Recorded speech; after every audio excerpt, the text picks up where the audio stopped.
Hello everyone, welcome back to our math class. In this video, we are going to discuss different forms of linear function. So to start the conversation, we are going to quickly review several forms we learned in the past years, and then we are going to discuss a new form we are going to introduce today. So different forms of linear function, for example, the first one is called a standard form. Standard form is a way we put it like x and y on the same side and then constant on the other side. For example, if I gave you example 2x minus 3y equal to 4, then this is a standard form. As you can see from the standard form, there's no much information about the graph or the linear function we can know because in order to know more information such as slope or y-intercept or different things, we have to convert it to the different forms. So we do not use standard form too much. However, next one is called slope-intercept form. Slope-intercept form is we write in this way, and the number in front of x, which is slope, we use m stands for that, and this one is y-intercept. Oh, sorry for that. So for example, let's write an example here. Y equal negative 2x minus 3. And from this example, you know this is a slope, so I know the graph is going in downside. And also we know this one is y-intercept. I know where they touch the graph at negative 3. So with this information, I can easily to provide the graph for that. Okay, so that's one thing.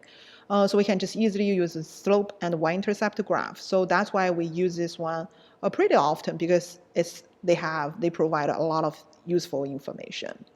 Next one is similar to this one. It's called point slope form. This one is we write like this way. So as you can see, some students probably are a little bit confused about this notation x0, y0.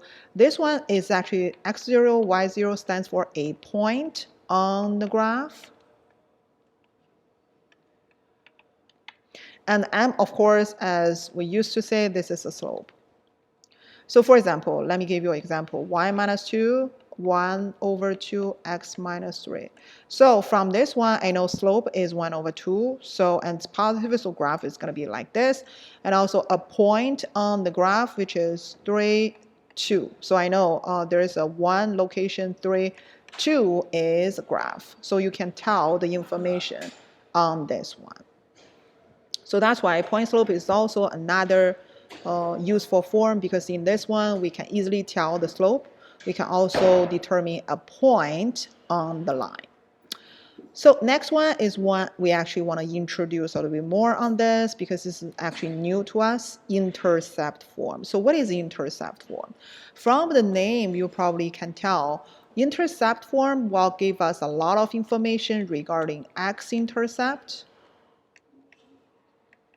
and y-intercept. But how does intercept form look like? Intercept form look like this way.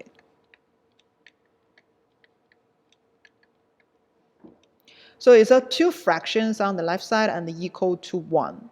So what does two number mean? This two number is actually stands for the x-intercept and y-intercept.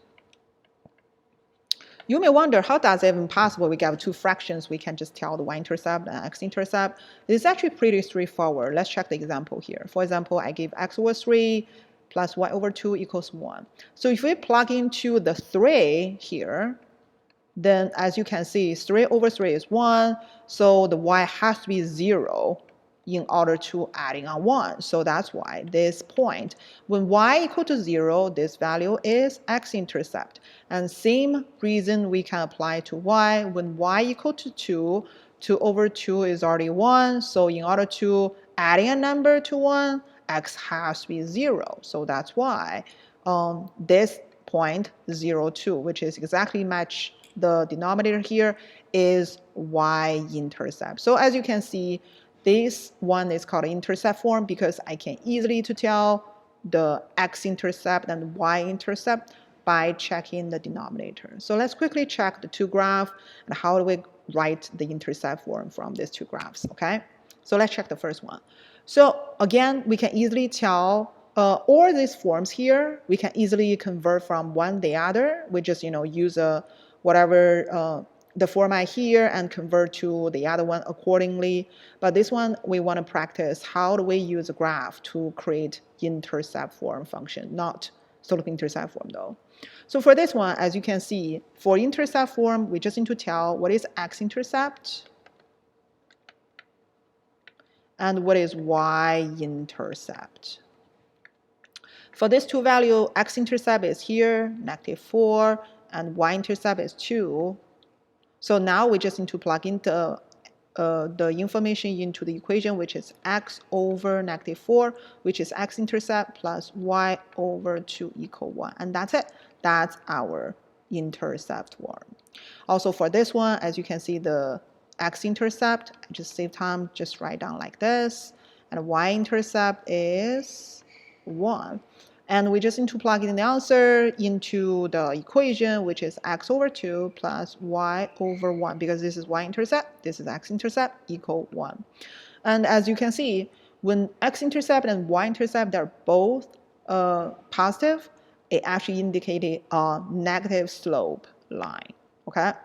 So this is something I just want to share with you. Again, all these forms can easily convert from one another, but we sometimes, based on the different situation, we choose one form to the other over the other one because I can just easily use the information represented in the function, in the equation. Okay, thank you guys so much for watching this video and study this topic with me. Take care everyone, see you soon.